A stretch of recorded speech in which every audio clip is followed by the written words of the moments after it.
Hello, everyone. My name is Rama Alkhouli, and I'm here with Areej, Mahnoor, and Warda. We are Group 15, and today we are diving into in-memory caching. Caching is something that is not just a buzzword in tech, but also a solution for faster, scalable applications. So whether you are building a new web app or optimizing your SYSC4806 course project, caching can save a lot of time and effort. Let's break it down. So, what exactly is an in-memory cache? Think of it like binge watching your favorite show.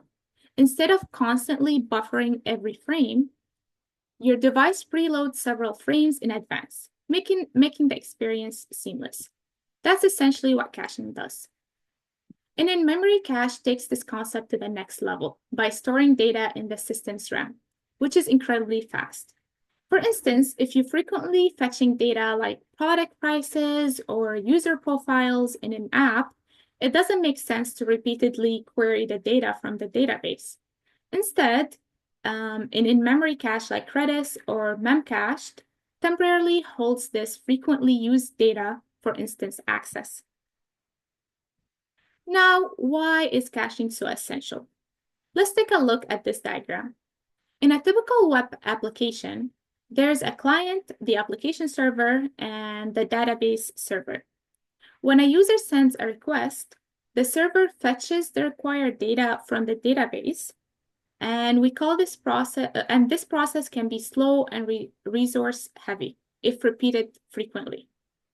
And that's when caching comes in. Caching solves this by storing the most used data closer to the application, reducing the need to hit the database repeatedly, which dramatically improves speed and efficiency. And that's why it's such a game changer for modern apps.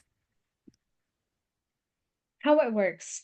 So how it works is when the application server wants to fetch data, it's gonna go and fetch it from the in-memory cache. That would be the first step. Now, in-memory cache would be the temporary storage, which would hold the repetitive database queries for the application in most cases. If the data that's being fetched is not there, then if it is there, then we call this a hit, and the next step would be to return the data to the application server. And if it's not there, then this would be a miss. And now the application would have to fetch it from the database. And once it's fetched, it's going to be persisted into the in-memory cache. In-memory cache is temporary storage, so depending on the application, it can save the data in it from 30 minutes to a couple of hours, depending on the application's needs. However, there are some in-memory caches that do offer persistence, and that is in emergency cases like crashing. You know, the application is crashing, so when it's booted up again, they would be able to find their last work on it. But that's just for specific in-memory caches. Now we will talk about our tools, and our first one would be the Memcached. Memcached is one of the first caching tools, and it is lightweight, it's high speed, and it's very simple to use. As well, it's a distributed cache, so you can scale it across different servers. How it works is very similar to what I have just explained about in-memory cache, except that instead of the Memcached server, instead of the application server communicating with the database if we have a miss, but it would be the Memcached server. So the Memcached server would be the intermediate between the application and the database. And so if the data that the application is fetching is not in the Memcached server, then the Memcached server will fetch it from the database, persist it in Memcached server, and then proceed with hit and return it to the application.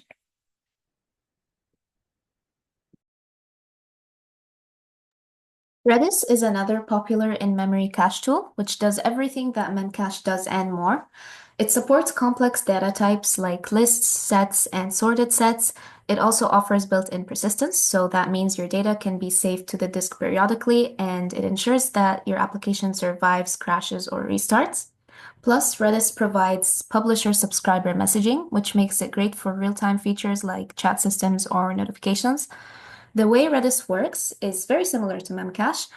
However, in this case, the application server is the one connecting with the SQL database. So the first step is when the client requests data, the server looks for the key in the Redis cache, and if it's not found, that's a miss. So it looks in the database and retrieves the data for the client. It will also prime the cache with the retrieved data. So in the future, if that data is requested again, we won't have to hit the database and we can quickly retrieve it from the Redis cache.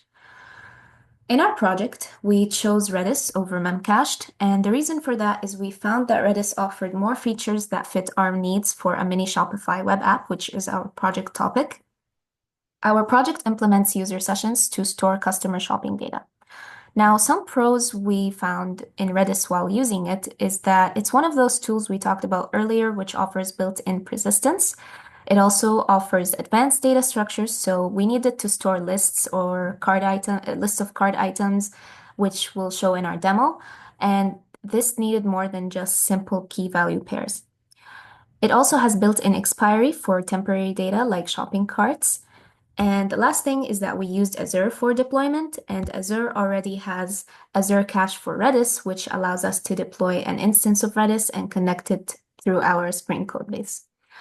Now, some downsides we found for Redis was that it uses more memory than Memcached because of its advanced feature set. It also is slightly more complex to configure compared to Memcache. Now, overall, Redis gave us the flexibility we needed for features like caching user cards and session data, and it felt like a better long-term solution for scalability. All right, so I will take it from here.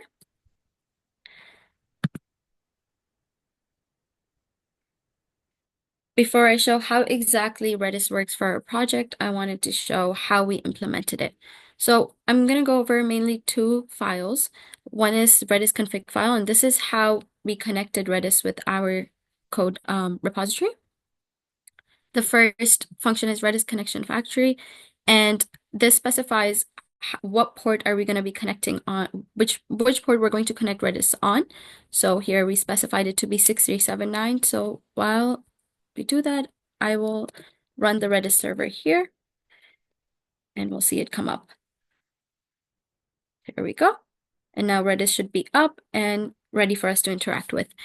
This is our second method, Redis template. This takes care of serializing the key and the value pairs for us to cache our data and retrieve them. Now, for the sake of our project, we only focused on caching carts because we're working on mini Shopify. We have carts. We only focused on caching the carts, none of the other entities. So I'll only be going over the methods that we have described here. We have add to cart, we have update quantity, and we have a method remove from cart. I will only go over one of them, and the rest of them have used a similar idea and same logic. So first, when we get into add to cart, the first thing we do is generate a cart key.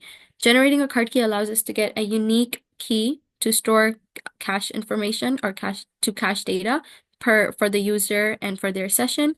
And to generate a cart key, we use the session ID and store ID to make these unique keys. After we get the cart key, we get whatever is serialized right now into the cache. We retrieve that. Then we apply whatever logic we need to. So in the case of add to cart, we'll be adding to this list of cart items. And then at the end, we rewrite the new values under a specific key. This would be the value. And then we specify how long do we want to keep this value inside, or how long do we want to keep this inside the cache. And we specify that in seconds. So now I will be showing the actual website and how it interacts with Redis.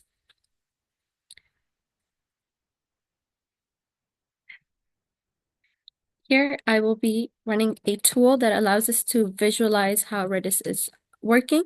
It's called Redis CLI and Redis CLI, and we're just going to run monitor on it. This will allow us to see how the queries are working, how things are being retrieved, and how we're storing them inside the cache. So this is our website on the left-hand side. As a shopper, I'd enter here. You have a list of stores that you can choose from. I'm going to the first store. And the moment I enter the store, as you can see, we didn't see any queries for anything else, but for the cart, the moment we enter a store, it defines a cart for this user based on the session and the store number here. Now, when we add to the cart, Redis has this command ctext that it uses to write into the cache. Again, it uses this session ID with the store ID, which is the key. It specifies how long this cache is going to stay in the system for, or this data is going to stay in the cache for, which is 3600 seconds. And then we have the value right here, which specifies the quantity, in our case, product ID and cart item ID. And these are the three information that we chose to store. Now, as we go in the cart, you can see we have more get queries happening here. We can update the quantity. So these are the other methods that I showed in our repository or in our cart service class. And then the final method that interacts with Redis is the remove from cart, which is right here. So I'm just going to expand on the screen right here. And you can see the moment I remove from cart, it wrote into the cart an empty object for this session key. So that's all for our demo. Thank you. Okay, so to wrap things up, we can say that in-memory caching is essential for improving the performance of modern application. While we can say that Memcached is a great choice if you need something simple and fast, Redis definitely stands out for its advanced features like persistence and support for data structures. For our project, Redis made a big difference in boosting speed, scalability, and overall user experience. So if you're working on your next project, think about using an in-memory cache because it's a small step that can make a huge impact for both your users and your system. Thank you.